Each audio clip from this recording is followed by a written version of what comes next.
Fórmula presenta José Cárdenas Informa. En más de 120 frecuencias de radio en México y cadenas asociadas en Estados Unidos y Centroamérica. Telefórmula en los sistemas Easy, Sky, Total Play, Megacable y otros sistemas vía satélite. José Cárdenas Informa. Todas las noticias, todas las voces. ¿Qué tal? ¿Cómo le va? Hoy es el lunes 2 de mayo. Le estoy saludando, es el Día Internacional contra el Bullying. Tómelo en cuenta, anótelo en la agenda. Estoy saludando en nombre de todo el equipo que hace posible esta emisión informativa cotidiana de Grupo Fórmula Noticias. Muchos saludos, Óscar Holguín, muy buena tarde. Buenas tardes, Pepe. Feliz inicio de semana laboral, la primera del mes de mayo. Y nos toca saludar al equipo de los rudos. José Luis Arévalo e Isaac Morán en la coordinación de información. Francisco Rosales coordinando contenidos. La producción a cargo de Charlie Pérez y Juan Carlos Martínez. En la coordinación de entrevistas, Héctor García Vega y Adrián Moscoso. Claudia Medina en la asistencia general. Y desde luego, nuestro agradecimiento a Uno TV por todas las facilidades para la producción de esta emisión informativa de Grupo Fórmula. Gracias, Óscar. Vamos con todas las noticias y todas las voces, comenzando primero con lo último. Se acaba de declarar contingencia ambiental. Raquel Flores, estamos contigo. Raquel, buena tarde. ¿Cómo te va? Adelante. Pepe, gracias. Muy buenas tardes. La segunda del año se activa justamente esta a contingencia ambiental atmosférica por ozono en la zona metropolitana del Valle de México, informó la Comisión Ambiental de la Megalópolis al activar la fase 1 de la contingencia ambiental en el Valle de México.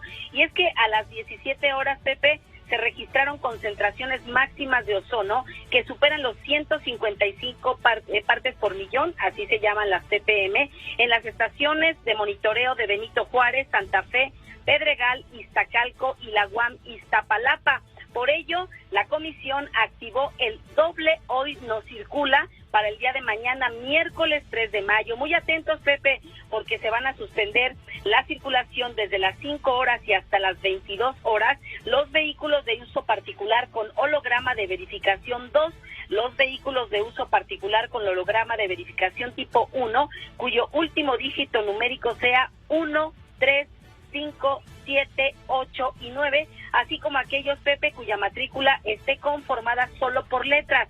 Los vehículos de uso particular con holograma de verificación 0 y 00, engomado rosa y terminación de placas 7 y 8. También dejarán de circular los vehículos de uso particular con matrícula foránea que no porten holograma de verificación vehicular, serán considerados como hologramas 2.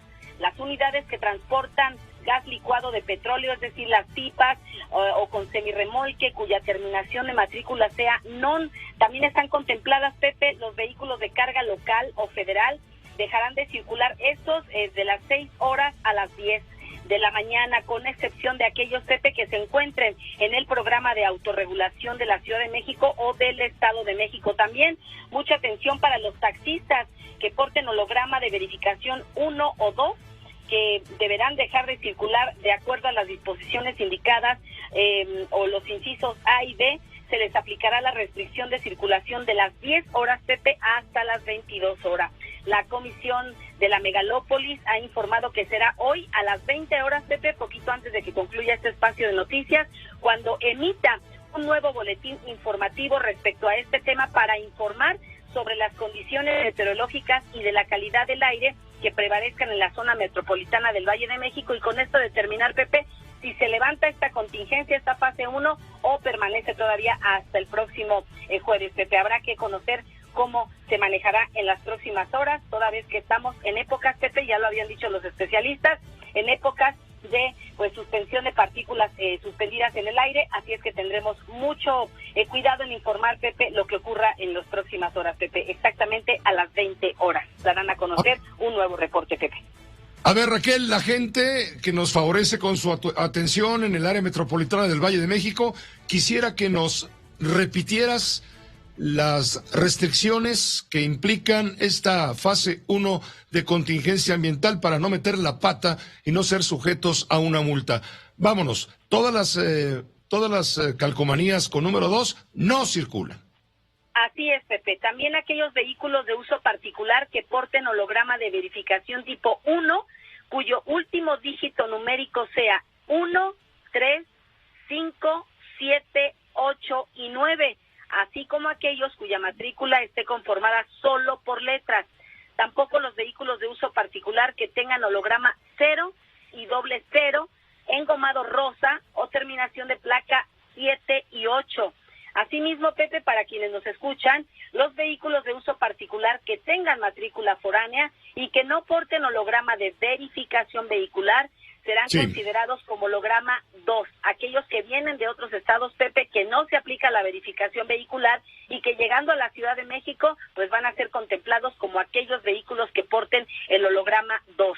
Las unidades que transportan gas licuado, Pepe, gas licuado, petróleo, es decir, las pipas, o con semirremolques. Estas terminaciones, normalmente que sean en non, tampoco van a circular, Pepe. Y justo como dices, para no meter la pata, aquellos vehículos de carga o federales que dejan de circular, esto lo harán de las 6 a las 10 de la mañana, Pepe, con excepción de aquellas que se encuentren en el programa de autorregulación de la Ciudad de México o del Estado de México. Y finalmente, los taxistas, Pepe, que porten holograma de verificación 1 o 2 y que dejarán de circular de acuerdo a las disposiciones para este tipo de servicios, que es de las 10 horas a las 22 horas, Pepe, del día de mañana, 3 de mayo, por esta contingencia que ha levantado justamente, más bien que no levanta, que ha puesto la Comisión Ambiental de la Megalópolis, y decirlo porque se están superando pues los niveles máximos de ozono en la Ciudad de México, en la zona metropolitana del Valle de México, Pepe. Hasta nuevo aviso, Raquel Flores, lo cual ocurrirá probablemente a las 8 de esta misma noche o en días subsiguientes. Te agradezco muchísimo, Raquel. Pendientes, gracias por la información. Pendientes, Pepe. Muy buenas tardes, noches. Gracias, muy buenas tardes. Tenemos noticias importantes en pocas palabras. José Luis Arévalo, buenas tardes. Buenas tardes, Pepe. Les informamos que el 1 de mayo, el día más violento del año, reportan 112 homicidios dolosos. En todo el fin de semana hubo 230 muertos. Detienen al sujeto que atacó a un adolescente con un tabique en una taquería de la Ciudad de México. El joven está estable, pero delicado. En el caso Devani, asegura la Fiscalía de Nuevo León que en ningún momento fue revisada la cisterna del motel por personal que ingresó a realizar la investigación. Ya fueron asegurados 5 vehículos que aparecen en videos. Hay un segundo agente de la Guardia Nacional detenido por el asesinato de un estudiante, esto en Guanajuato. El primero fue liberado. Matan a 4 personas en una riña en pleno centro de Pachuca. La Secretaría de Seguridad Social, en voz de su titular, Yamilet Salazar, renunció al cargo. Un ataque armado en Palenque, clandestino en Michoacán, deja 4 muertos y 2 heridos. Posponen por cuarta vez una audiencia sobre el desplome de la línea 12 del metro. El 91% de las familias afectadas por el colapso de la línea 12 del metro ya aceptaron un acuerdo reparatorio, lo asegura Claudia Sheinbaum. Crecen las remesas 18% en primer trimestre del 2022, suman casi 14,000 millones de dólares. Prevén más inflación para el cierre del año, bajarla podría tardar hasta 18 meses. Planean decretazo para limitar de 61 a 50 las operaciones por hora en el Aeropuerto Internacional de la Ciudad de México. Coalición Va por México no apoyará la reforma electoral por regresiva y destructiva. Dinamarca a punto de tirar 1.1 millones de vacunas anti-COVID porque no logró donarlas a otros países. Ordenó Donald Trump disparar a manifestantes contra el racismo en el 2020. Esto lo revela el exsecretario de la Defensa. Y Estados Unidos advierte de una oleada migratoria sin precedentes en la frontera con México. Así lo asegura, diciendo que habrá presión extraordinaria. Gracias, José Luis. En la información internacional, se cumplen 68 días de la invasión rusa en territorio de Ucrania. A Zaporilla llegan civiles rescatados de Mariupol, esta ciudad portuaria, mientras Rusia intensifica sus ataques en el este ucraniano y captura varios poblados en la región del Donbass. Este fin de semana la presidenta de la Cámara de Representantes de Estados Unidos, Nancy Pelosi, se reunió con Volodymyr Zelensky. Y también tenemos... ¿Qué tal, Pepe? Muy buenas tardes, gusto en saludarte. El día de hoy ambiente caluroso con intervalos de tormenta eléctrica y riesgos de granizo en zonas de Oaxaca y entre Puebla y Veracruz. También se esperan tormentas eléctricas con chubascos y lloviznas en zonas de Hidalgo, Tlaxcala, Nuevo León, Coahuila, Tamaulipas, San Luis Potosí, Chiapas y la península de Yucatán. Y en las próximas horas, Pepe, Ciudad de México, 28 grados centígrados sin probabilidad de lluvia. Mérida y Monterrey, 35 grados centígrados. Cancún y Acapulco con 30 grados y Guadalajara con 32 grados centígrados y condiciones estables. Pepe, muy buenas tardes. Gracias, buenas tardes, Alberto Hernández Unzón. Magda Guardiola, un mesociclón ocasiona severos daños materiales en tu estado, allá en Coahuila. ¿Cómo te va? Buena tarde. Pepe, muy buenas tardes al auditorio del Grupo Fórmula. Aquí es, pues, árboles, techos, cables y postes de energía eléctrica caídos, así como la interrupción del servicio eléctrico y telefónico, es el saldo de este mesociclón registrado en la noche de este domingo en el municipio de Morelos, esto pues al norte del estado. Protección Civil Municipal informó que el fenómeno meteorológico se registró minutos antes de las 0 horas de este lunes, y bueno, pues fuertes vientos y lluvia que alcanzó las 3,5 pulgadas principalmente en la zona sur de este municipio.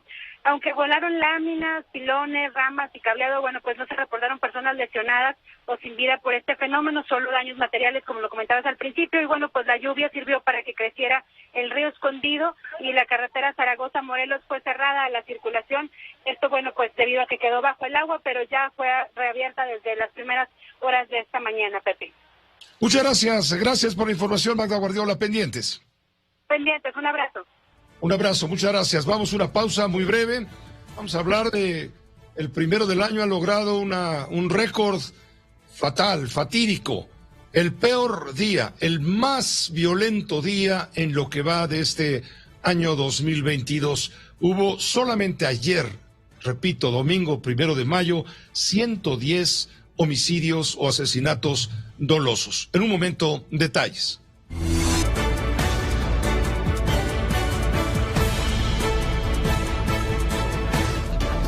José Cárdenas informa. Todas las noticias, todas las voces. Esta mañana temprano nos enteramos que 1 de mayo, domingo, el día de ayer, ha sido el más violento en lo que va del año. Repito, solamente ayer, 1 de mayo, se registran 110 homicidios dolosos, 112 homicidios dolosos. En total, en el fin de semana, en todo el país, la suma roja es de 230 personas asesinadas. Enrique Hernández, buena tarde, tú tienes los datos. ¿Qué tal, Pepe? Muy buenas tardes, te saludo con gusto. Se registraron 112 homicidios, 7 de ellos ocurrieron en el estado de Puebla, así lo reportó el Secretariado Ejecutivo del Sistema Nacional de Seguridad Pública. Con esta cifra de 112 víctimas de homicidio doloso, el domingo 1 de mayo se registra como el día más violento en lo que va del año en nuestro país. Los estados con más víctimas fueron Estado de México con 16, Guanajuato con 15, Michoacán con 11, Jalisco con 8, Chihuahua con 7, le sigue Puebla también con 7, Pepe, y también San Luis Potosí con 6. Durante el fin de semana se reportó a nivel nacional un total de 230 personas asesinadas, teniendo 42 casos el viernes 29 de abril, 76 el sábado 30, Día del Niño, y 112 el 1 de mayo, Día del Trabajo. Los estados con más casos durante el fin de semana fueron Estado de México con 28, Guanajuato con 25, Michoacán con 22, Guerrero 16, le sigue Jalisco con 15, también Chihuahua con 14, Puebla con 12, Zacatecas igualmente con 12, Nuevo León con 11, Sonora con 8, la Ciudad de México y San Luis Potosí con cifras iguales con 7, Baja California, Sinaloa, Oaxaca, Morelos con 5 y Chiapas finalmente con 5. Por otra parte, abril cerró con un total de 2.131 víctimas de homicidio doloso en el país, un promedio de 71 personas que perdieron la vida de forma cotidiana, siendo los estados más violentos Michoacán con 245, Guanajuato con 215, finalmente el Estado de México con 212. El reporte que te tengo. Completo, Enrique Hernández, son los datos que proporciona el sistema ejecutivo del Sistema Nacional de Seguridad Pública, el día más violento, 1 de mayo de 2022, de lo que va de 2022. Gracias, Enrique. Muy buena tarde mientras tanto. Buena tarde. Bueno, también le voy a comentar a usted que hubo un ataque a un palenque clandestino allá en Morelia, la capital de Michoacán. El saldo, 4 muertos y 2 lesionados. Es el saldo de este ataque. El hecho ocurrió en un terreno habilitado clandestinamente para peleas de gallos en la colonia Pirules, ubicado en la periferia de Morelia. Los informes dicen que varios sujetos armados irrumpieron en el palenque clandestino y dispararon contra los asistentes. En el lugar, 4 personas perdieron la vida, 2 más resultaron lesionadas. Fueron trasladadas a un hospital de Morelia. Se les reporta graves, esto allá en Morelia, Michoacán. Vamos contigo, Marcos Morales, tú tienes los últimos datos. Adelante, por favor. Hola, Pepe, muy buenas tardes. Un gusto saludarte en esta ocasión para comentarte que en Morelia, en un palenque clandestino, irrumpieron delincuentes. Mataron a 4 personas, además hay 2 lesionados. Este hecho tuvo lugar durante la madrugada. Una propiedad privada en la colonia Los Pirules, cerca de la carretera Morelia-Mil Cumbres. Al lugar acudieron paramédicos, ellos confirmaron la muerte de Damián, Wilber, Moisés y Noel, de 30, 34 y 38 años de edad. Además, la Fiscalía embaló en el área 24 casquillos percutidos para arma corta y fueron asegurados 9 vehículos. La Fiscalía continúa con las averiguaciones sobre este caso y es que hay que recordar que hace un mes ocurrió un hecho similar en otro palenque, pero en Sinapecuaro, donde los muertos fueron 20 personas, Pepe. Muchas gracias por la información, desde luego, estaremos contigo. Quedamos pendientes, buena tarde. Gracias, quedamos pendientes. Marcos Morales de Raza Informa. En Pachuca, ayer hubo 4 muertos, luego de un enfrentamiento a las afueras de un mercado, el mercado 1 de Mayo. La situación resulta tan grave que la secretaria de Seguridad del Gobierno del Estado renunció. Alejandro Gálvez, tú tienes la información, ¿cómo te va? Muy buena tarde. ¿Qué tal, Pepe? Muy buenas tardes. Pues sí, como tú lo acabas de comentar, lamentablemente a la racha violenta ocurrida en el país este fin de semana, pues Hidalgo no fue la excepción y efectivamente la noche de ayer a las afueras de este mercado 1 de Mayo, a unos metros de la presidencia municipal de Pachuca, pues se registró un ataque armado en donde perdieron la vida 4 hombres y una mujer más resultó herida.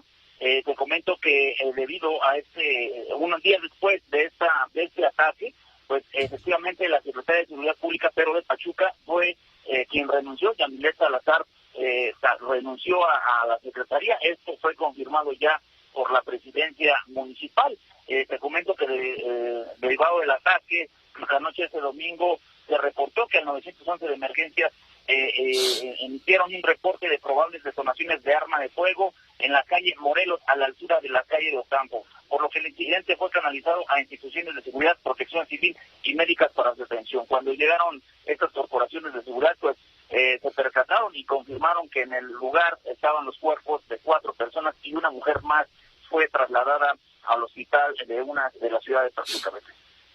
Muchas gracias Alejandro por la información. Estaremos atentos. Gracias, buenas tardes. Gracias, buenas tardes. José Luis Arévalo, tú tienes más datos de violencia ocurrida este fin de semana que, reitero, ha sido el más violento que se recuerde en mucho tiempo. Adelante, José Luis. Así es, Pepe, a los muertos en Michoacán, a los de Hidalgo, ahora vamos a agregar unos en el Estado de México, específicamente en Tlalnepantla, en una tienda departamental, 3 personas fueron asesinadas. El reporte lo tiene Leopoldo Espejel. Leopoldo, adelante, por favor. ¿Cómo estás, José Luis? Muy buenas tardes. Efectivamente, poco después de las 9 de la noche de ayer, al interior de esta tienda departamental Sears, localizada en la vía Gustavo Vaz y Sor Juana Inés de la Cruz, en pleno centro del municipio de Tlalnepantla, aquí en el Estado de México, se llevó a cabo pues un inusitado hecho violento, un crimen pasional, por lo que ha informado la Fiscalía al momento. Un hombre armado ingresó a esta tienda, llegó hasta el área de oficinas donde se encontraba su esposa, a la que abrió fuego en su contra, la asesinó. Lo mismo ocurrió con un compañero de trabajo que se encontraba en ese mismo lugar y posteriormente José Luis se pegó un tiro en la cabeza. Ello pues fue atendido de inmediato por los servicios de emergencia. Los trabajadores que estaban aterrorizados por ver esta escena pidieron el apoyo de los paramédicos. Sin embargo, llegaron solo para certificar que ya Araceli, de 50 años de edad, Ariel, de 39 años de edad, y el esposo de esta mujer de 50 años habían fallecido, por lo cual pues la Fiscalía General de Justicia del Estado de México, a través del Ministerio Público, ordenó el levantamiento de los cadáveres e inició la carpeta de investigación correspondiente. Trágico, José Luis, lo que ocurrió la noche de ayer en esta tienda departamental. Así es, Leopoldo, muy trágico. Muchísimas gracias, un abrazo. Otro de regreso, José Luis.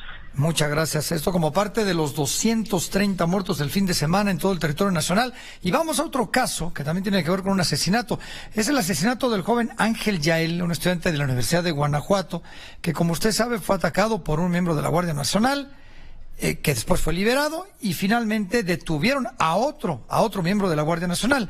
El presidente López Obrador informó que detuvieron a este elemento de la Guardia implicado en el asesinato de Ángel Yael, que ocurrió en Irapuato. En la mañanera el presidente comentó que todos los elementos de la Guardia Nacional que estuvieron involucrados en el hecho están disponibles para que se les investigue. Se cree que 2 de los elementos fueron los que dispararon en contra de los estudiantes. No va a haber impunidad. Hubo al inicio una investigación, a mí me informaron el jueves, ya tanto en la Guardia Nacional como en Marina, en la Defensa, en Seguridad Pública, ya saben que se tiene que castigar a los responsables, que no hay impunidad, no hay encubrimiento, no es como antes. Las declaraciones del presidente de este tema allá en Guanajuato, que sucedió con este joven. Y también comentarles que el presidente municipal de Coahuayutla, por Morena, Rafael Martínez Ramírez, fue atacado a balazos en aquel municipio cuando se trasladaba hacia Zihuatanejo. Esto sucedió en Guerrero. De acuerdo con fuentes policíacas, el alcalde iba a bordo de una camioneta escoltado por una patrulla de policías estatales. Al circular por la comunidad, la Junta de los Ríos de la Unión, en los límites con Coahuayutla, fue agredido a balazos. Resultó ileso. La camioneta de Rafael Martínez presentó 2 impactos de arma de fuego y se informó que el morenista se encontraba resguardado y en un lugar seguro. Un ataque más en Guerrero después del que se vivió el fin de semana en Acapulco, Pepe. Gracias, José Luis Pi, pero lo que más ha llamado la atención en lo que llamamos la nota roja, sin duda, tiene que ver con el ataque por la espalda a un niño, a un menor de edad que estaba con familiares comiéndose unos tacos en la colonia Roma, sobre todo en la avenida Álvaro Obregón. Llegó un hombre joven y atacó a este niño. Sin embargo, esa es la pésima noticia, el menor de edad está muy grave en un hospital, pero el agresor, el que llegó a golpearlo con una piedra, con un ladrillo, ya fue detenido. Juan Antonio Jiménez, muy buena tarde. Gracias, Pepe. La Secretaría de Seguridad Ciudadana logró la detención de Siddhartha, un sujeto de 39 años de edad y de origen centroamericano y que presuntamente se encuentra en situación de calle, luego de que agrediera con una piedra a un joven que se encontraba en una taquería en calles de la colonia Roma. El parte oficial indica que este sujeto fue asegurado la tarde de este lunes cuando caminaba en el cruce de Avenida Insurgentes y la calle de Abre, Colonia Juárez. El sospechoso fue ubicado mediante el seguimiento que las autoridades hicieron a través de las cámaras de videovigilancia, luego de que agrediera a un comensal este domingo pasado. Su localización se facilitó debido a que el sujeto vestía la misma ropa con la que fue captado con una cámara de seguridad del negocio cuando le arrojó una piedra de gran tamaño a un joven que le daba la espalda.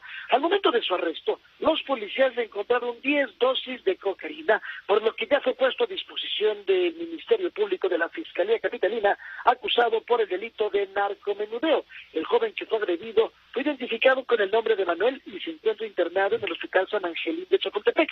Según el diagnóstico, la víctima presenta un trauma de cráneo moderado y que, pues hasta el momento se encuentra estable. Por este hecho, la Fiscalía Capitalina ya inició la carpeta de investigación por el delito de lesiones dolosas y como parte de la indagatoria, pues van precisamente, Pepe, a tener que saber cuál es el motivo de la agresión y también a través del Instituto de Migración van a verificar la identidad del detenido y su situación que se encuentra, si es o no legal, en nuestro país. Pepe, el reporte.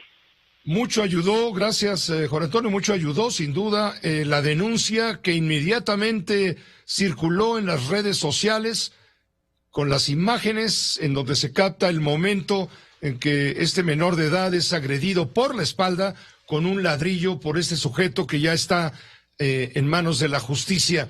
gracias a ello y al ruido que se hizo en redes sociales, gracias a que las personas que lo acompañaban, pues nos pusieron al tanto a todos para tratar de ayudar. Bueno, gracias a esto, finalmente se dio con la identidad de esta persona.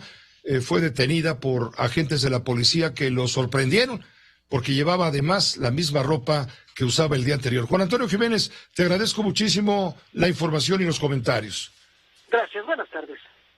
Gracias, muy buenas tardes. Siddhartha dice, ya hizo algunas declaraciones, dice que es originario de Morelos, que vive en la calle de Avenida Cuauhtémoc, algo así. Es adicto a la piedra y al cristal, y eso lo hace ver monstruos, que por eso le arrojó la piedra al joven, pues vio un monstruo. Esto lo declaró a los agentes que lo detuvieron y lo presentaron ante el Ministerio Público. Siddhartha, adicto a la piedra y al cristal, que le hacen ver monstruos, declara que es originario del estado de Morelos, que vio en ese joven que estaba comiendo sus tacos, vio a un verdadero monstruo y que por eso lo atacó. Esta es la historia terrible que sucedió. Vamos a ver qué más avanza la indagatoria. Si me permite, hagamos una pausa. Pues resulta que el padre de Devani dice que las autopsias realizadas por el Servicio Forense del Estado de Nuevo León y la particular que él pidió, que él encargó a médicos especializados, difieren. No hay concordancia entre una y otra. En un momento, detalles de esta información.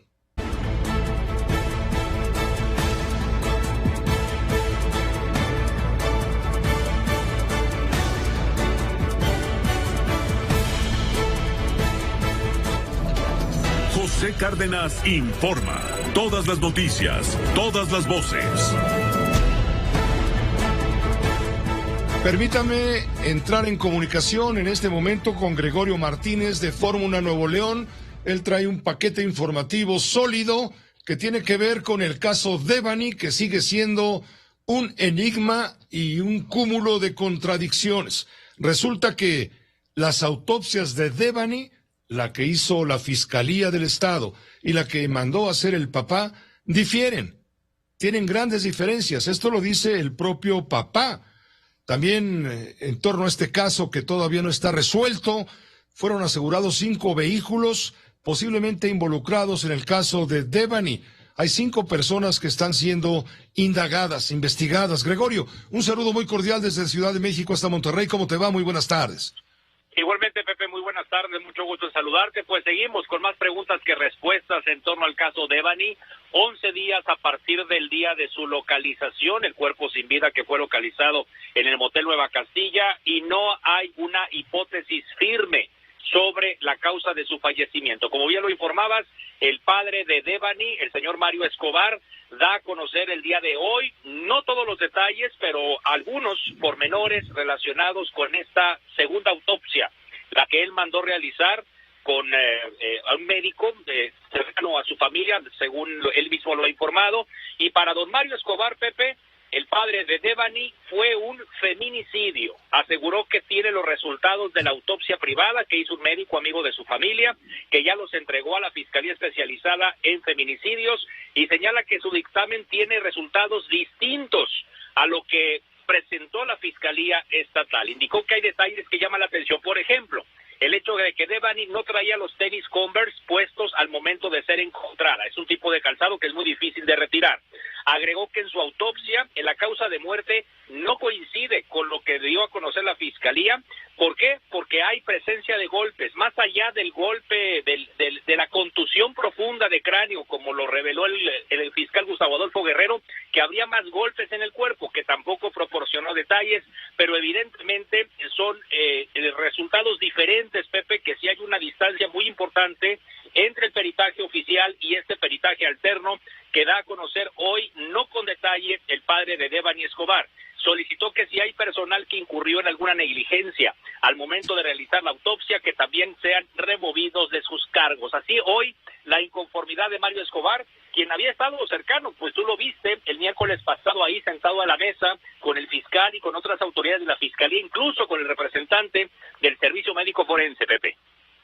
Es un asunto delicado que, bueno, independientemente de que hay mucho interés, por no decir morbo, hay mucho interés por llegar a descubrir realmente lo que pasó, tira por tierra este testimonio de Mario Escobar sobre la suerte de su hija, tira por tierra lo que ha venido afirmando la Fiscalía de Homicidios en el estado de Nuevo León, ¿no?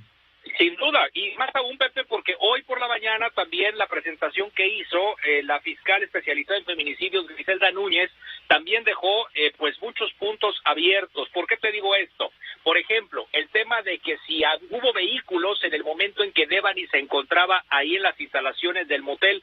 Recordamos aquel video que presentó la fiscalía el miércoles por la tarde, Pepe, en donde pues es una grabación de larga duración, más de 2 horas, si lo dejáramos correr en tiempo real, y pues ahí le dieron para adelante, corrieron en cámara rápida y posteriormente tuvieron que salir a aclarar que ciertamente si revisábamos cuadro por cuadro, sí había por lo menos un vehículo que se asomaba por ahí y en donde se ve que una persona se sube a ese vehículo. Bueno, hoy dijo la fiscal que no había sido uno, sino 5 automóviles los que entraron al lugar, al motel Nueva Castilla, en el tiempo en que Devani se encontraba en ese punto.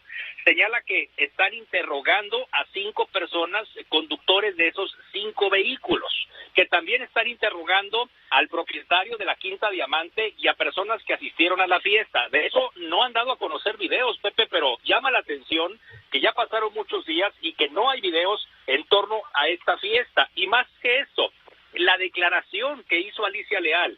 Alicia Leal, hasta hace unos días era la secretaria de la mujer aquí en Nuevo León, pero es una mujer con amplísima experiencia porque ella fue fundadora de una organización que se llama Alternativas Pacíficas que atiende a mujeres que son víctimas de la violencia. Bueno, Alicia Leal, con sus datos, nos dijo que la investigación no debe de omitir el contexto de los reportes de redes de trata de personas que operan en la zona donde murió Devani. Así, con esas palabras, Alicia Leal está señalando que en esa zona en donde murió Devani Escobar es una zona que ella ubica, de acuerdo a su información, como una zona donde operan redes de trata de personas. Pepe, yo creo que no tiene desperdicio esta declaración. Bueno, sin duda, por supuesto. Vamos a esperar ahora cuál es la reacción de la Fiscalía, que va dando tumbo tras tumbo en el avance de las investigaciones, porque finalmente no llegamos a concluir nada, sino a sembrar más y más dudas, como tú bien dijiste al principio. Aprovecho para preguntarte cómo va el caso de la búsqueda de Yolanda. El padre de Yolanda, allá en Nuevo León, también está dando a conocer nuevos videos que corresponden a antes de su desaparición. Sin embargo, todavía no hay nada en claro. Exactamente, Pepe. Pues hoy, precisamente en esa conferencia de prensa, la fiscal especializada en feminicidios, que se ha convertido en la vocera del caso Devani y también en el caso de Yolanda, ella fue quien presentó imágenes que corresponderían a las últimas horas que se le dio en la colonia Constituyentes de Querétaro, en San Nicolás, a Yolanda Martínez. Sin embargo, Gerardo Martínez, el papá de Yolanda, no reconoce que sea su hija. Dice, no, a ver, esos videos que mostraron que no era su hija, no es mi hija la que aparece en esos videos. Entonces también ahí notamos que hay evidentemente diferentes puntos de vista respecto a una investigación y casos que acaparan la atención de la opinión pública, en donde pues está la postura de la autoridad y está la postura de la familia Pepe, muy distante. Muy distante esta situación. Y finalmente te pregunto la suerte del Bronco. Tengo entendido que fue trasladado del penal a un hospital por cuestiones de salud.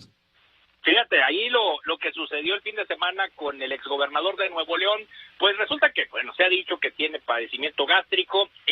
Durante el fin de semana se manejaba la urgencia de trasladarlo a un hospital en virtud de que estaba presentando una hemorragia interna. Esto lo declara el doctor Manuel de la O, exsecretario de Salud del gobierno estatal. Lo recordamos durante la época de Jaime Rodríguez, cuando el secretario era Manuel de la O y hablaba todas las tardes acerca de la pandemia, ¿no? Acerca del COVID.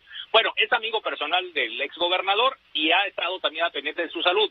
Un juez de control ordena que Jaime Rodríguez sea trasladado a un hospital privado, donde está su médico de cabecera. Sin embargo, se tardan y lo trasladan a un hospital que es público, que es el hospital universitario, el hospital de la Facultad de Medicina y hospital universitario aquí en el estado de Nuevo León, que es un buen hospital, pero no es el hospital que él quería. y entonces por este motivo la defensa está promoviendo una denuncia por abuso de autoridad en contra del secretario de Seguridad actual, que es el mismo que estuvo con Jaime en el sexenio pasado, que es Aldo Fassi, y en contra de autoridades del penal número 2 en Apodaca. Ahora, el estado de salud lo reportaron que podía ser de riesgo, incluso el doctor de la O llegó a decir que estaba en riesgo de muerte por ese tema de la hemorragia, cosa que ya no se dijo más y que ahorita sabemos que está todavía internado en el hospital universitario, supuestamente siendo sometido a una valoración médica y estudios relacionados con esa hemorragia interna, Pepe. Muchas gracias por el reporte completito y estaremos en contacto si hay alguna novedad que en cualquier momento puede surgir. Gregorio, claro, estaremos muy atentos a la información que nos brindes. Con mucho gusto, Pepe. Muy buenas tardes. Gracias, buena tarde, Gregorio Martínez de Fórmula Nuevo León. Vamos a una pausa muy breve, volvemos en un momento con usted. José Cárdenas informa, todas las noticias, todas las voces. Hace un momento, en el resumen con lo más importante, comentábamos con usted que se está preparando por parte del gobierno federal un decreto para reducir de 61 a solamente 50 llegadas y salidas por hora en las operaciones del Aeropuerto Internacional de la Ciudad de México. Esto para reducir la saturación del puerto aéreo, que ya no aguanta, y también para llevar más vuelos a Santa Lucía. ¿O qué no? Pues yo creo que sí, ¿no? Vamos con Carlos Alberto Torres, él es experto en temas aéreos. Carlos Alberto Torres Serrano, en estos temas él entiende muy bien y nos podría explicar qué hay detrás de todo esto, si es posible, no es posible, y cuánto va a acabar costando desde el punto de vista facilidades para los usuarios, pasajeros del aeropuerto. Carlos, muchas gracias, Carlos Alberto, por tomarnos la llamada. ¿Qué tal, Pepe? ¿Cómo estás? Buenas tardes, gusto saludarte. El gusto es para nosotros y el privilegio también. ¿Qué implicaciones tiene este decreto en caso de que se concrete? Reducir la operación, las operaciones de despegue y aterrizaje en el aeropuerto de la Ciudad de México de 61 por hora a 50 por hora. ¿Qué implicaciones tiene esto? Lo que estamos diciendo, oye, tratar de dejar que ya no esté saturado el aeropuerto y llevar más vuelos al aeropuerto de Felipe Ángeles.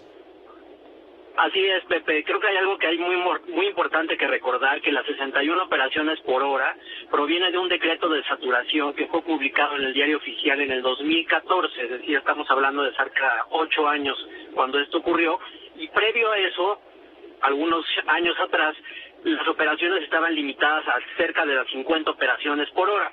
Normalmente los aeropuertos, con todas las facilidades y remodelaciones, ampliaciones que normalmente le vas haciendo a los aeropuertos, te permite ir incrementando la capacidad de tal manera que en el 2019, como seguramente recordarás, alcanzamos una cifra récord de 50 millones de usuarios en el 2019, que es prácticamente la mitad de los usuarios que se trasladaron tanto en México como de México al resto del mundo. Entonces, este decreto que pues se prevé que esté publicado en los próximos días, según la información que tenemos, realmente hay dos maneras de verlo, que por un lado puedas tener el mismo volumen de usuarios y pasajeros con el que cerraste en el 2021, que es un año que todavía, como lo sabemos y le hemos platicado aquí en tu espacio, estuvo afectado, por supuesto, por el tema de la pandemia, o por el lado de las operaciones, regresar el capítulo, pues prácticamente más allá de una década, que el aeropuerto tiene capacidad para atender estas 50 operaciones por hora. Ahora, ¿en qué problemas se va a meter a las aerolíneas si la Dirección General de Operaciones en este sentido pues hace efectivo este decreto? Claro. Pues de dos puntos de vista, Pepe. Por un lado, hay que recordar que las aerolíneas, tanto comerciales, tanto de carga como de pasajeros, tienen algo que se conoce como derechos adquiridos o grandfather rights, los derechos del abuelo con los que operan todos los aeropuertos y las aerolíneas en el mundo, que son horarios que tradicionalmente tú vas ocupando y que ganas, digamos, la exclusividad del uso de ellos a través del cumplimiento de tus horarios. Y por el otro lado, hay ciertos horarios de aterrizaje y de despegue, slots, como se le conoce en la industria, que se asignan de manera, digamos, temporal, ya sea mensualmente, semanalmente o incluso diariamente, previendo condiciones climatológicas o situaciones que pueden estar fuera del alcance de la planeación de itinerarios de las aerolíneas. Entonces, lo más probable es que estos horarios que son, pues digamos, los que son más variables, es donde muy probablemente vendrán los ajustes. Y cabe señalar en esto, Pepe, que las aerolíneas muy seguramente, como ya han venido pasando en los últimos meses, han venido trasladando sus operaciones de aviones pequeños a aviones con más capacidad, lo que te permite seguir utilizando el mismo horario, pero llevando mayor número de pasajeros, y esa es una de las medidas que pues se prevé de manera inmediata van a aplicar las aerolíneas para no perder, digamos, posición dentro del aeropuerto capitalino. Ahora, ¿esto tú lo ves, Carlos Alberto Torres, como una presión para que haya mudanza de aerolíneas y o de vuelos al nuevo aeropuerto internacional Felipe Ángeles? Pues mira, Pepe, yo la verdad soy un creyente de la industria aérea, es una de las industrias más abiertas que hay, digamos, en todos los sectores económicos, donde la oferta y la demanda pues funcionan de una manera muy transparente y donde los usuarios, ustedes y yo, que nos escuchan, pues decidimos dónde volar dependiendo pues del precio, del horario, de la conectividad, por supuesto. Entonces, el hecho de que haya este tipo de decretos para trasladar de cierta manera algunos vuelos al aeropuerto Felipe Ángeles, pues definitivamente que no es una buena noticia para la industria, porque va a implicar mover itinerarios y no necesariamente va a provocar que la demanda por sí misma pues crezca, y la veremos eso porque pues finalmente es una apuesta que se hará pues hacia los siguientes años. Hay alguien más que me platicaba justo en la mañana cuando analizábamos este tema, que también puede ser el reconocimiento de que no pueden operar en ciertos horarios de manera simultánea el aeropuerto Felipe Ángeles y el aeropuerto Benito Juárez, y esa puede ser también, especulando quizás un poco, una de las razones por las cuales se está recortando operaciones en el aeropuerto capitalino. ¿Se había contemplado alguna vez, y te pregunto, Carlos Alberto, alguna otra alternativa para evitar la saturación del aeropuerto internacional de la Ciudad de México, el Benito Juárez? Sí, y yo creo que va en línea con lo que se está proponiendo, que era, por un lado, tú recordarás, Pepe, hace muchos años había operaciones de aviación privada en el aeropuerto Benito Juárez. Con el tiempo se eliminaron y se trasladaron también por una modificación al aeropuerto de Toluca, junto con el nacimiento de las aerolíneas de bajo costo en aquel entonces, y en algún momento se platicó, ya cuando se veía una saturación de las operaciones y de los pasajeros en el aeropuerto, de trasladar las operaciones de carga a otro aeropuerto. En aquel entonces se hablaba de Toluca. Hoy pues las instalaciones, y la verdad eso sí hay que decirlo, del aeropuerto Felipe Ángeles en términos de carga se ven pues mucho mejor preparadas en términos de espacio, en aduanas y todo el movimiento de carga y de interconectividad que habrá eventualmente con el tema carretero, para que ahí pueda ser un hub, digamos, del área de carga, y que el aeropuerto Benito Juárez pues sea predominantemente de pasajeros. Entiendo que el decreto que se está preparando pretende reducir en un 20%, inicialmente en un 20% las operaciones en el Aeropuerto Internacional de la Ciudad de México, con vistas a un 30% en un futuro relativamente próximo, para ya no saturar al aeropuerto de la ciudad y, claro, impulsar económicamente al Aeropuerto Internacional Felipe Ángeles, que debe ser una orden superior presidencial.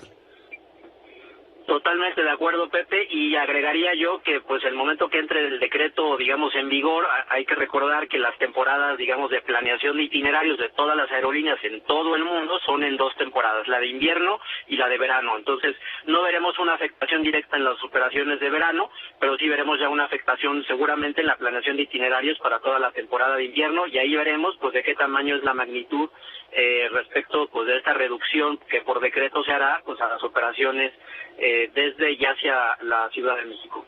Muchas gracias por permitirnos esta conversación con la audiencia de Grupo Fórmula, Carlos Alberto Torres Serrano. Un abrazo, Pepe, para ti y el auditorio. Fuerte para ti también, gracias, hasta pronto. Vámonos, una pausa breve, volvemos enseguida.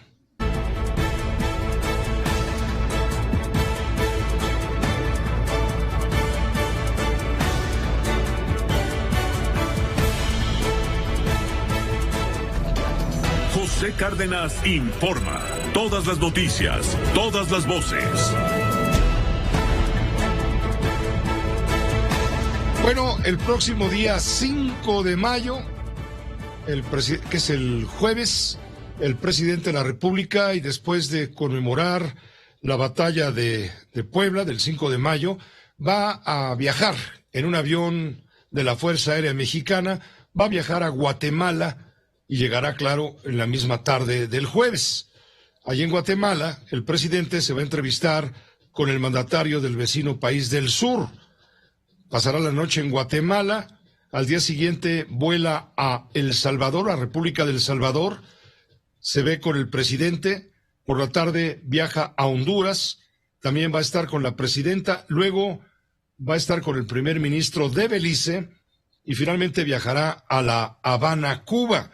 Los presidentes Alejandro Yamatei de Guatemala, Nayib Bukele de El Salvador, Xiomara Castro de Honduras, el ministro Johnny Briceño de Belice, a ellos les van a conocer su política en materia de desarrollo regional, de cooperación, de amistad entre los pueblos. Van a acompañar al presidente en esta gira por los países que ya le he mencionado.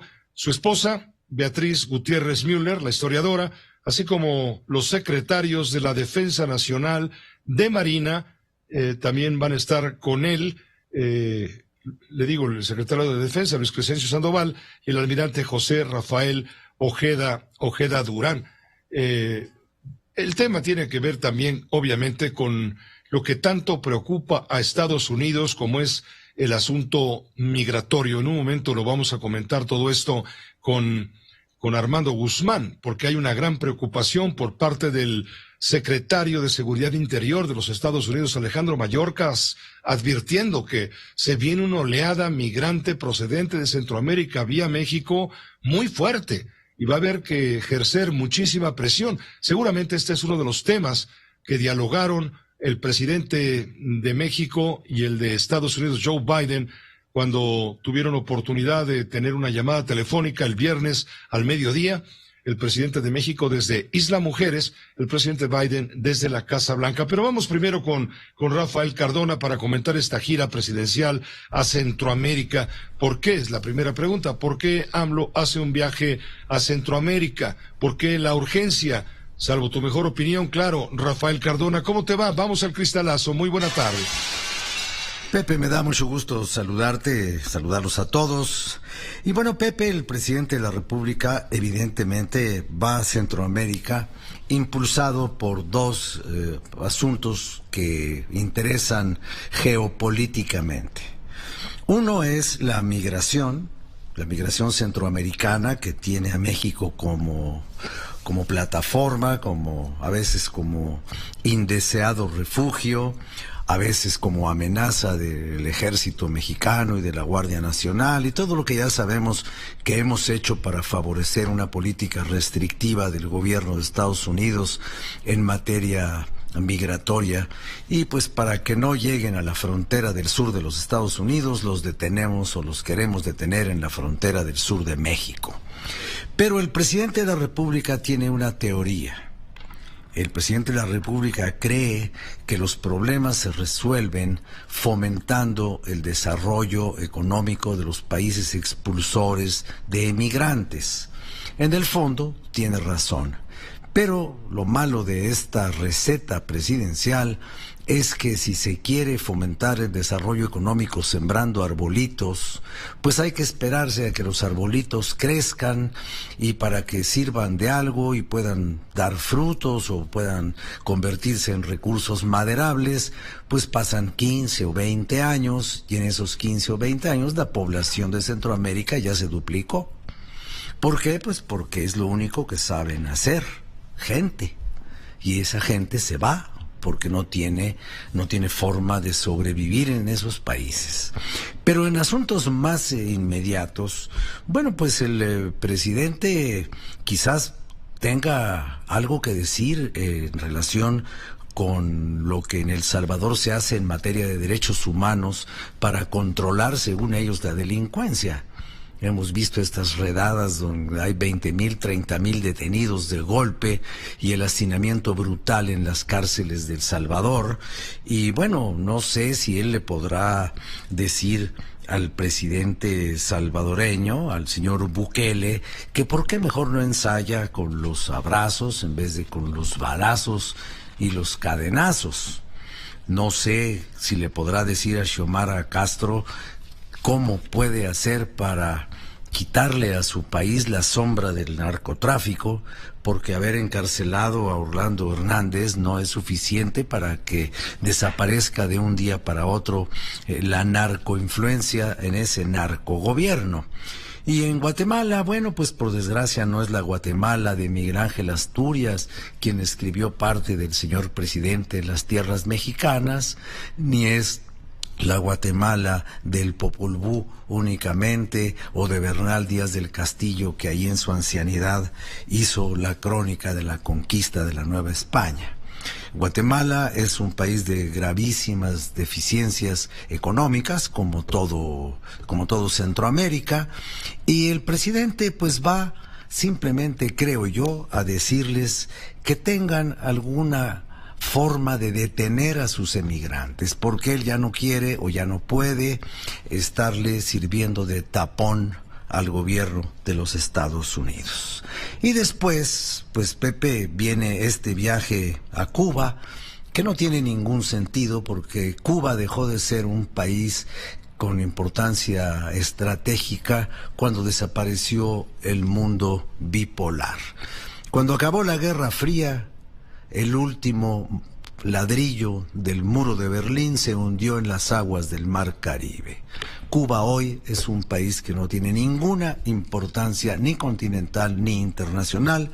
Es un país pobre, es un país fracasado que está en manos de un señor llamado de apellidos Díaz-Canel, que no es más que un monigote manipulado por Raúl Castro, quien a su vez no ha sido en toda su vida nada más que un monigote manipulado por Fidel Castro.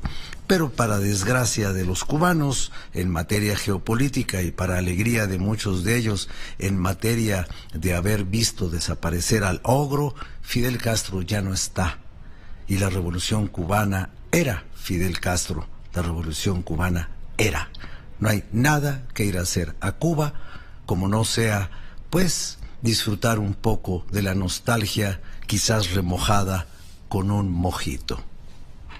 Muchas gracias Rafael, saludos adelantados y felicitaciones por tu cumple el día de mañana, el día de la Santa Cruz, por cierto. Pues muchas gracias y felicidades para quien cumpla el día 4 de mayo, ya sabes quién.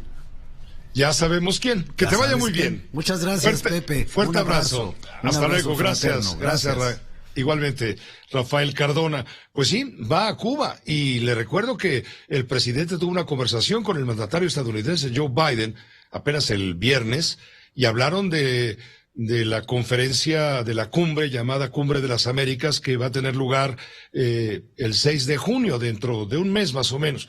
Y según trascendió, el presidente de México informó que al presidente Biden que, pues sí, vámonos a la cumbre de Los Ángeles. Yo no voy, pero va a ir Marcelo Ebrard, en fin, va a ir mi gente abocada a los temas de política internacional.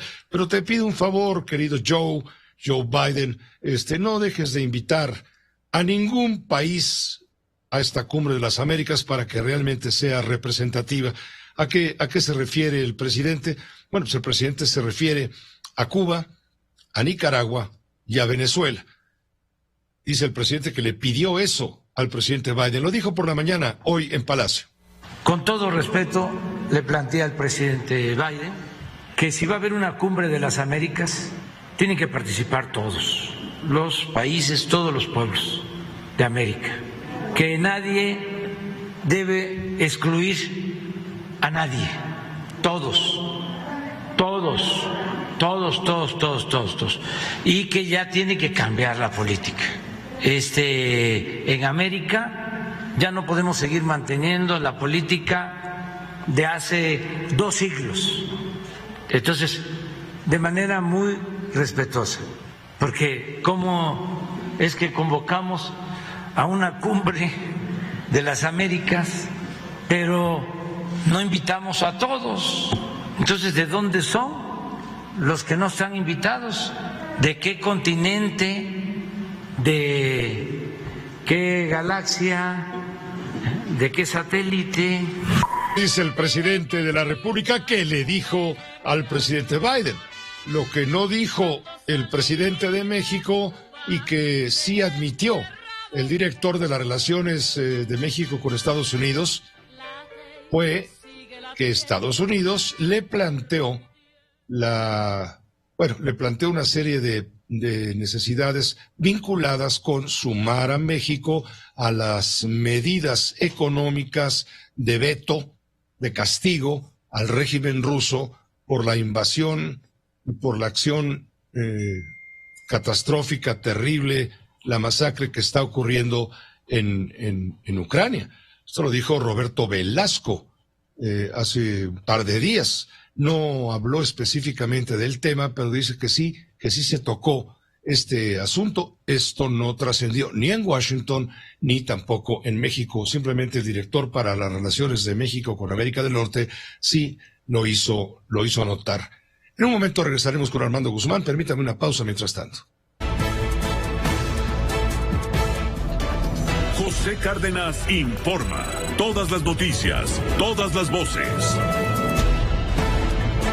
En este momento, con Estados Unidos, además de la Cumbre de las Américas, el mayor interés es el tema migratorio. Mire usted, hoy el responsable de la seguridad interior de los Estados Unidos, Alejandro Mayorkas, advierte que se viene una oleada migratoria sin precedente. Le pedimos a Armando Guzmán que echara un ojo a todo esto porque ciertamente es peligroso desde el punto de vista que lo mire usted. Armando Guzmán, vamos contigo a Washington primero. ¿Cómo te va? Buenas noches para ti. ¿Qué tal, Pepe? Hay veces que la vida te da regalos inesperados. Y esto es exactamente lo que le está pasando a México. Resulta que el tema de la inmigración es lo más importante que empieza a verse y a percibirse a lo lejos para la elección de medio término que es en noviembre. En noviembre habrá que reelegir o mandar a su casa a todos los miembros de la Cámara de Diputados de Estados Unidos, la Cámara de Representantes, y a 33 de los 100 senadores que existen. Además, habrá que renovar un montón de congresos estatales y algunos gobiernos estatales también. Para esa elección, la cuestión migratoria es crucial para los demócratas, porque si la pierden, pierden el control del Congreso. Y si pierden el control del Congreso, pierde Joe Biden las oportunidades o la oportunidad de reelegirse en el 2024. Entonces, todo esto depende de lo que ocurra después del día 24 de este mes, el 23.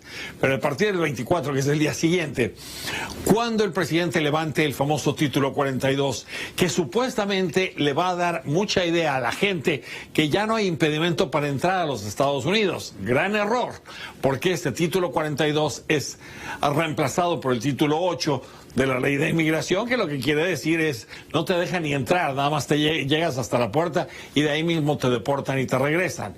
Entonces, esa es la idea que hay. Con todo esto y con todo lo que hemos visto el año pasado, estamos por ver un nuevo flujo enorme de migrantes a través de México para llegar a la frontera con Estados Unidos. Y el gobierno de México es crucial ahora para ayudar al presidente Biden. El secretario de Seguridad Nacional, Antonio Mayorkas, que es de quien depende todo este tipo de aplicación de las leyes de inmigración, le dijo a la gente ayer en un programa de televisión que ya no vinieran, no vengan. Ya lo dijo la vicepresidenta, ya lo dijo Mayorkas varias veces. El que necesita decirlo es el presidente, porque el presidente es el que invitó a la gente en febrero del año pasado a que vinieran. El presidente no lo va a hacer.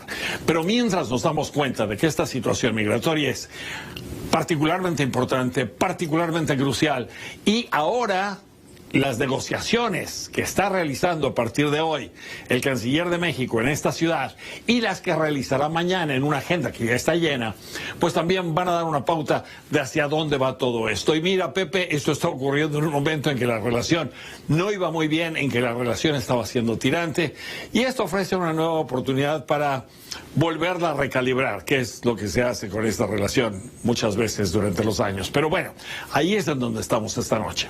Pepe, regreso contigo a la Ciudad de México. Estaremos contigo mañana. Gracias, Armando Guzmán. Muy buenas noches en Washington. Armando Guzmán, corresponsal de este espacio de noticias en la capital estadounidense, donde, por cierto, hoy una revelación interesante. Resulta que quien fungió como secretario de la Defensa en el 2020, cuando estaba Donald Trump como presidente, Mark Esper hizo revelaciones en su libro. Incluso el reportero Michael Bender ya lo había de alguna manera anunciado y ahora lo ratifica Mark Esper. ¿A qué me refiero? A que disparar a los manifestantes contra la violencia racial que estaban en Washington en 2020 contra la violencia racial fue una orden que dio el presidente de Estados Unidos. Fueron las protestas que vinieron a consecuencia, ¿se acuerda usted?, de la muerte, del asesinato por parte de la policía de George Floyd, esto en Estados Unidos en verano de 2020. Entonces dice Mark Esper, preguntaba Trump, ¿no se puede simplemente dispararles, tirar a las piernas o algo?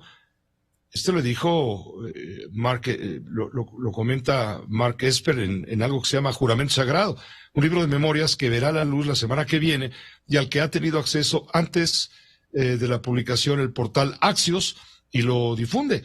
El ex jefe del Pentágono dice que es surrealista la situación específica de la propuesta de disparar a los manifestantes que estaban protestando por la muerte violenta de George Floyd.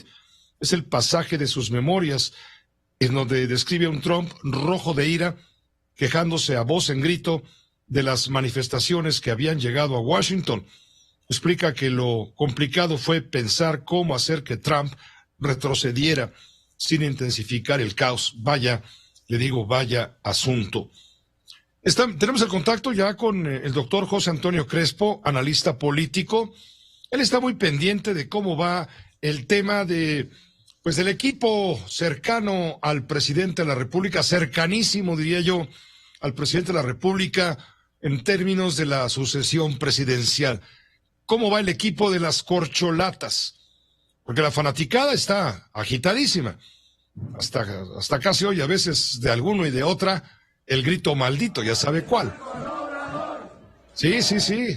Están encendidos, está prendido el asunto. ¿Por qué? Pues porque se sumó al equipo recientemente, desde luego, Adán Augusto López Hernández, el secretario de Gobernación, es de reciente ingreso al equipo de las corcholatas, donde ya han jugado Claudia Sheinbaum, la jefa de gobierno de la Ciudad de México, desde luego Marcelo Ebrard, que se anda colocando, porque no está ni cojo ni doblado, está encabezando preferencias de Morena, quizá con un 48%. Me refiero, preferencias dentro de Morena, 10% más que Claudia Sheinbaum, aunque esté sudando frío por la catástrofe de la línea 12 del metro que se cumple mañana un año, aunque sea la estrella en conseguir vacunas, atender la crisis migrante con Estados Unidos, aunque sea muy obediente. A unos le gritan a Ebrard presidente, otros le gritan la semana pasada y a voz en cuello también a Adán Augusto presidente. ¿Qué le digo de Claudia Sheinbaum? Presidenta. ¿Cómo es todo esto, José Antonio Crespo? Andan agitadas las aguas, nos andamos distrayendo mucho, ¿no crees? ¿Cómo la ves? Sí, desde luego que muchos interpretan, yo también, destape adelantado, a 2 años, eso no había ocurrido por parte del gobierno, había ocurrido por parte de la oposición. Desde la oposición sí se destapaban, incluso hasta 3 años antes, como fue el caso de Fox. Y también un poco de Calderón, que también se destapó mucho antes de tiempo, pero él salió del gobierno y se siguió por su lado. Pero sí, eso para distraernos, porque siempre el tema sucesorio ha sido interesante, divertido, atractivo para los mexicanos, por lo menos, sobre todo en la modalidad del viejo priismo. Es decir, ¿a cuál le va a dar el dedazo López Obrador? ¿Cuál de todos ellos va a ser su favorito? Porque sabemos que en Morena va a operar la misma lógica que el viejo PRI. Es decir, de todas maneras es el presidente quien va a decidir quién será el candidato de su partido. Él ha dicho que no. Él ha dicho que las cosas ya han cambiado, que eso es de antes y que ahora va a ser un proceso abierto por encuestas y que quienes sean encuestados van a decidir. Pero en realidad sabemos que se trata de un juego pues casi idéntico al del viejo PRI. Es decir, esto de la sucesión, de los destapados. Por ejemplo, lo de Adán Augusto López, pues no fue una cosa de él. Estaba acompañado con el presidente López Obrador, le dio el apoyo, habló bien de él. Fue una decisión de López Obrador para incluir en su baraja al secretario de Gobernación y tener ya a 3 fuertes candidatos. Después ya también le agregó de decir, claro que ahí está Marcelo Ebrard y tiene muchas habilidades y tiene muchas virtudes. Y también Clara Sheinbaum. O sea, no es que se fueran a confundir que su favorito ahora es Adán. A lo mejor vamos a ver que se abre la baraja con alguien más. No sería raro. Pero él está jugando a lo que jugaban los priistas, con 2 diferencias, diría yo. El adelanto, porque antes siempre el destape era hasta el final, pero el futurismo sí se jugaba todo el tiempo, que se apoyaba a que si le echaba porras al otro, y todo el mundo tratando de adivinar quién sería el bueno. Eso sigue. Pero ya el hecho de que abiertamente los candidatos hagan su propaganda, su campaña, como lo vimos en este fin de semana en el caso de Marcelo Ebrard, pues eso no ocurría, no tan temprano. Ahora ya ocurre. Esa es la diferencia primera que veo. Y la segunda, y más importante, es que ya no está garantizado el triunfo para el candidato oficial. Antes sí, entonces simplemente era la decisión del presidente, destapaba a su favorito y ya sabíamos que él iba a ser el próximo presidente. Ahora no, por lo cual, entonces ahora los precandidatos, Claudia, Marcelo y ahora ya también Adán, tienen que estar combinando la campaña al interior de Morena, el quedar bien con el presidente, que ellos saben que a final de cuentas es quien va a decidir, quien va a dar el dedazo, pero también tienen que estar haciendo campaña para tratar de atraer al máximo posible de votantes, porque no tienen garantizado el triunfo, aunque ellos, cualquiera de ellos, que resulte el candidato de Morena, no tiene garantizada el triunfo para ser presidente. Y hay algo más. Yo creo que López Obrador no tiene decidido por quién se va a beneficiar.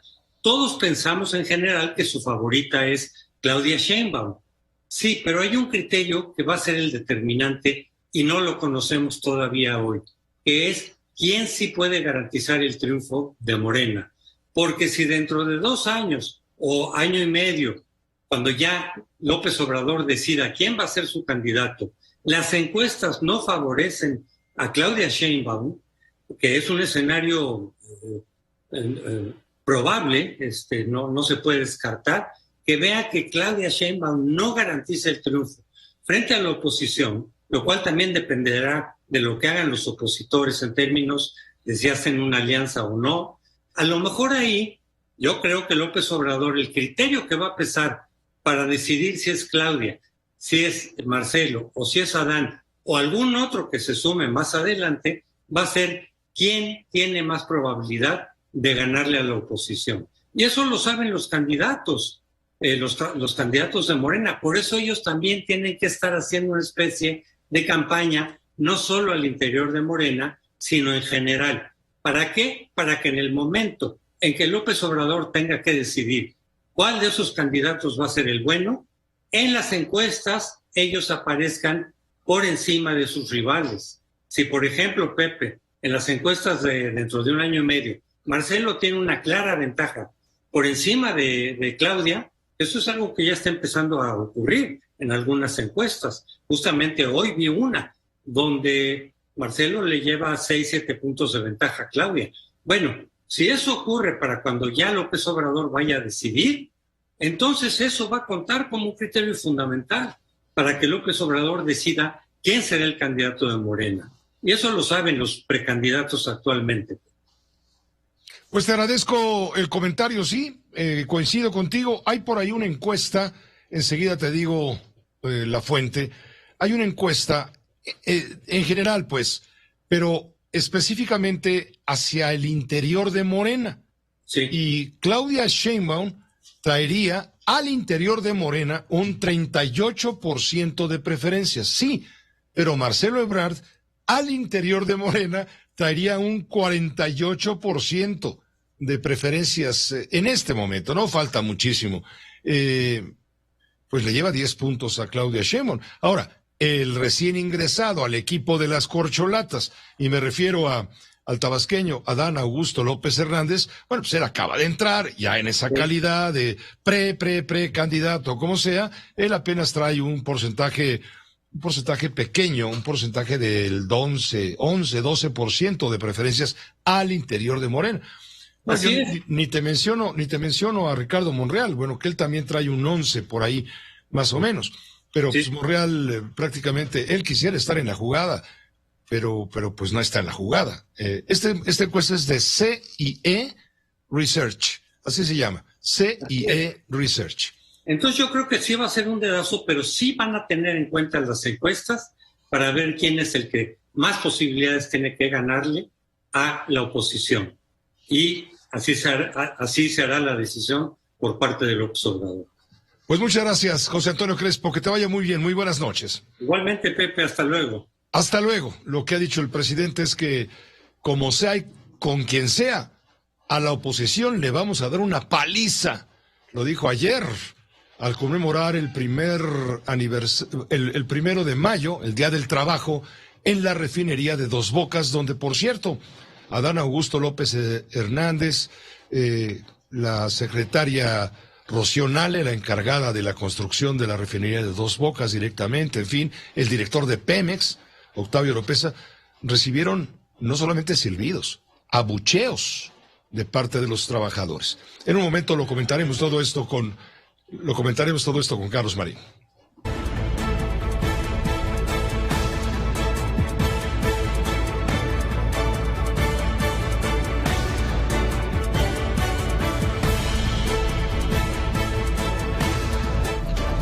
José Cárdenas informa. Todas las noticias, todas las voces.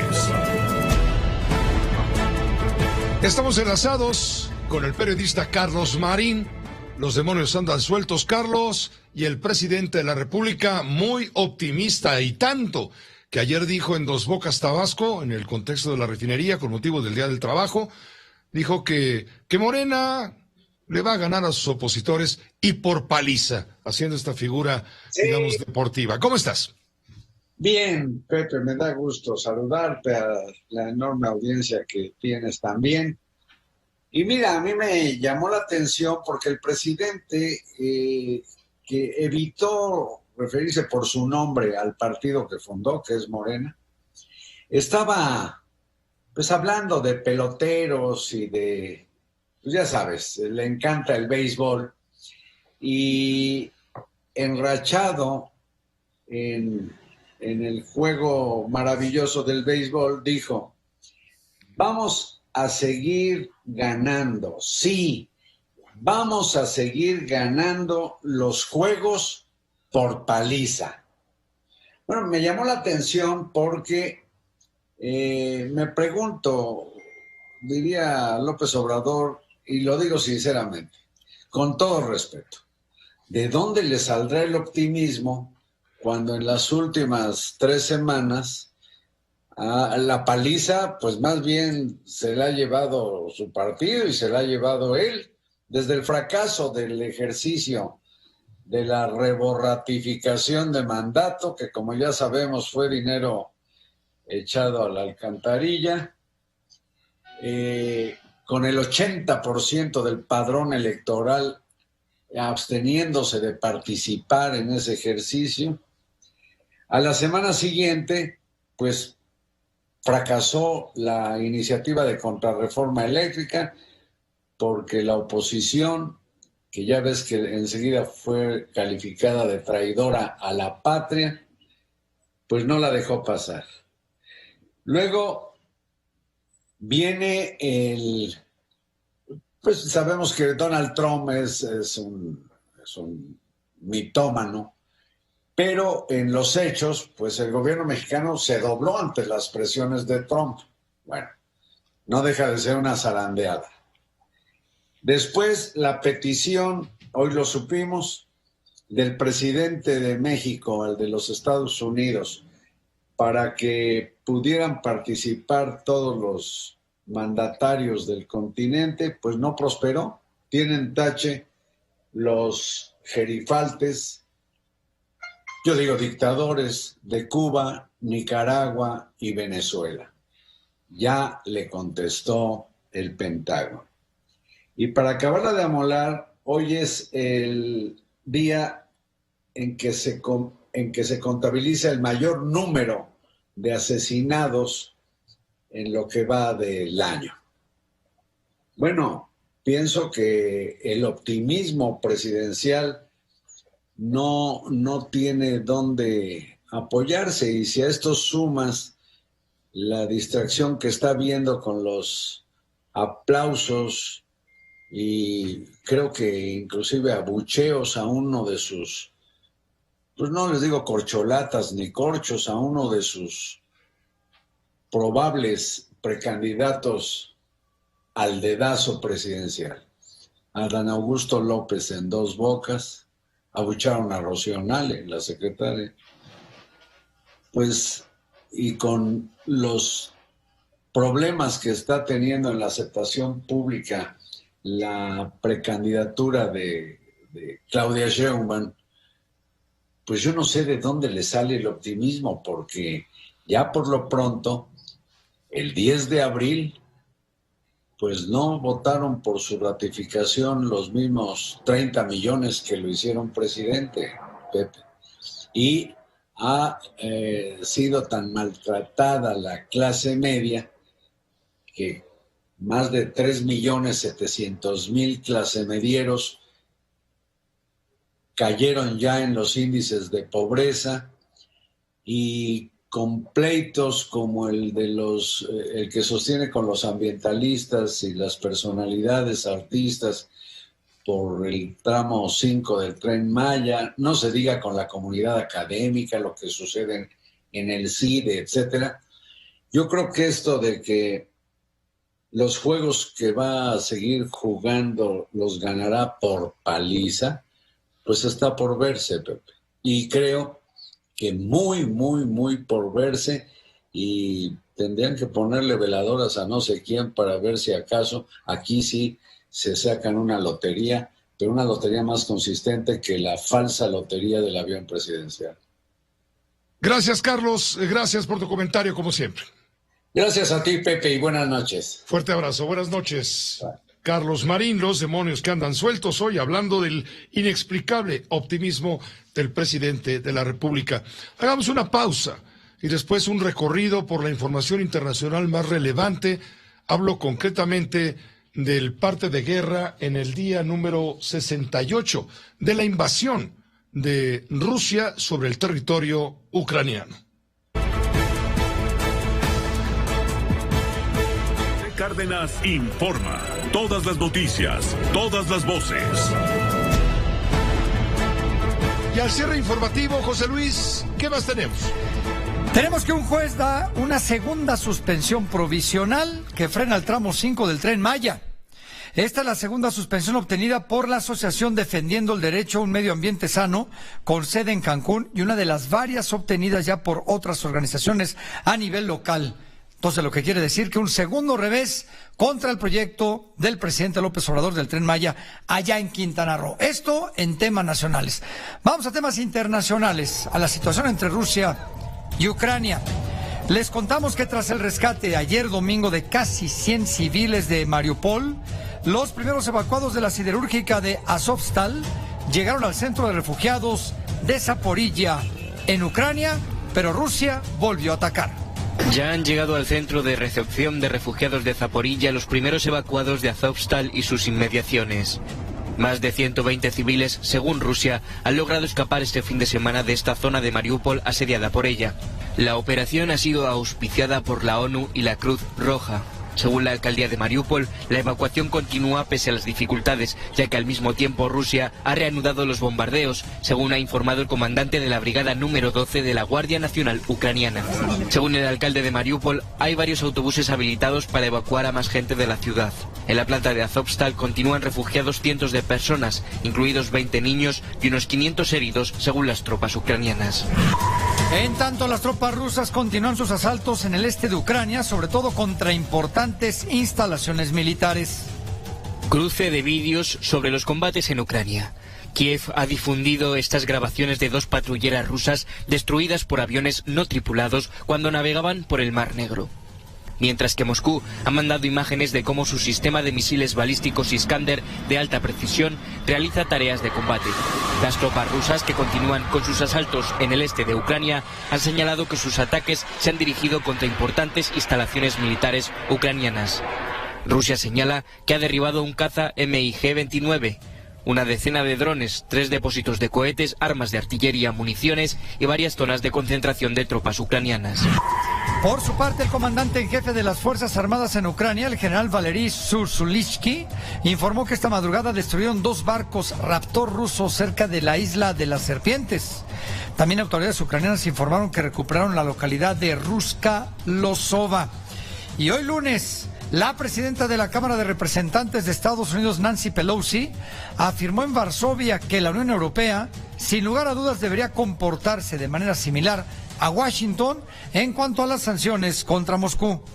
Nancy Pelosi, presidenta de la Cámara de Representantes de Estados Unidos, se ha reunido este domingo con el presidente de Ucrania, Volodymyr Zelensky, durante una visita no anunciada a Kiev.